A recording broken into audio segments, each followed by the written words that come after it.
So questions, I'm going to break them into the 4 sections of pain, breathing, bowel and bladder, and then skin. So when you're asking about the pain question, we have to remember that pain has many different meanings for many different people, and you have acute pain, chronic pain, and procedural pain. So when you're asking them about do they have pain anywhere, it is not just their response that you're looking for their non-verbal cues as well. So if they're saying yes, they've got pain somewhere, you need to explore that further. It's really important to get their perception of what pain is, not your perception of what the pain is, and get them to describe it as completely as they can, so that you've got more of an idea of what it means for them. So there's the statement of old cart, where you've got, when you're trying to get what pain they've got, is when did it start. So that's the onset part of that section. Then location, whereabouts is the pain. D for duration, how long has it been there. C, characteristics. So it's things like, does it get better or worse when you do something? Is it shooting? Is it sharp? Is it stabbing? There's a variety of explanations people will give you, and if you can, try and use their words that they give you to reiterate it. The A is accompanying symptoms. What else is going on for them with this pain? You can have a variety of things going on. Sometimes people get a gastrointestinal disturbances, or you can see them favouring a position or something to assist. Radiation is, where is the pain going to? Is it shooting across their chest? Is it central and crushing? If you've got those sorts of symptoms, that's an emergency and you need to be calling an ambulance. And T is treatment. What sort of things are they doing to help alleviate their pain? Are they taking medication? What sort of medication are they taking? How often? And does it work? Just expanding further on pain, it's really important to get this right. If you don't and people feel like their pain has been ignored, that's not a good way to build rapport with your patients. Listening with them, understanding with them about what their pain is and what it means to them can actually buy you a lot of rapport with your patients. If you're thinking about, you've described their pain back to them, what they do about it and how they can manage it, you can again reinforce how they're in control. And if they're not managing their pain very well, perhaps you can give them some of your clinical experience or expertise on their medications, check which medications they're on, how often they're taking them.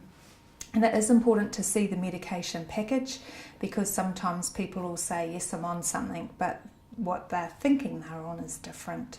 So that's important to get that checked so that they really do understand what their pain medication is for. If they're not being very well managed, I would recommend that you get them to see their GPs to get that pain under control for them. They do have a chronic pain clinic for some patients who have got chronic pain, and that is a very different kettle of fish. If you've got a patient who's got a chronic pain syndrome as well, trying to manage their pain, they may take other medications more so than what you would expect.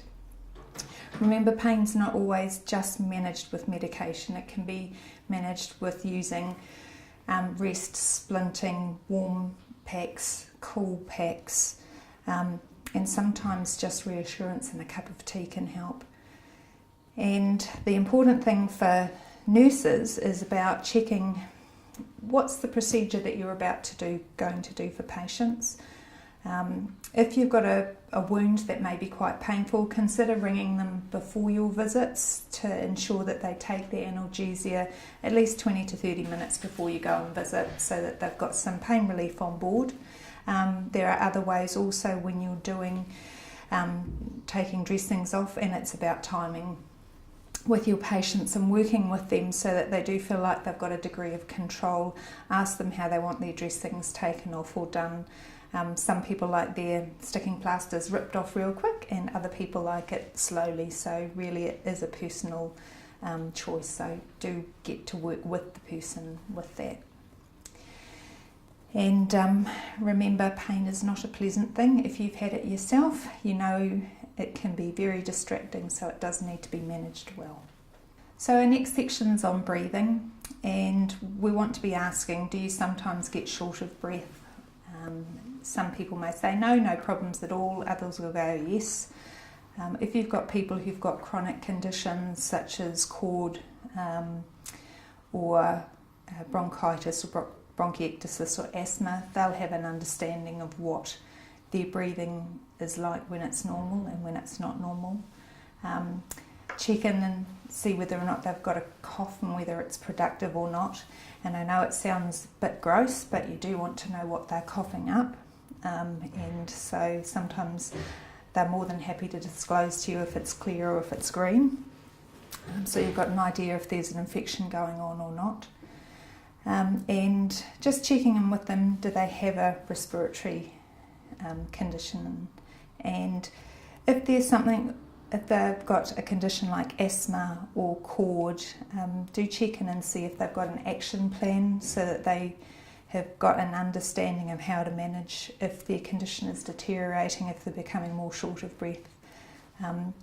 They should know how to manage that with their inhalers or with medications, and at what point, if their interventions, early interventions, are not working very well, when to seek emergency assistance with that.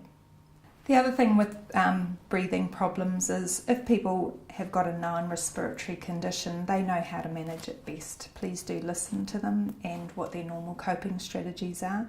However, if this is something that's fairly new to them and they're pretty uncertain, do look to your colleagues and see who they're known to. Are they under a respiratory team or would a referral to physiotherapy to give them some better breathing education be more appropriate for this person?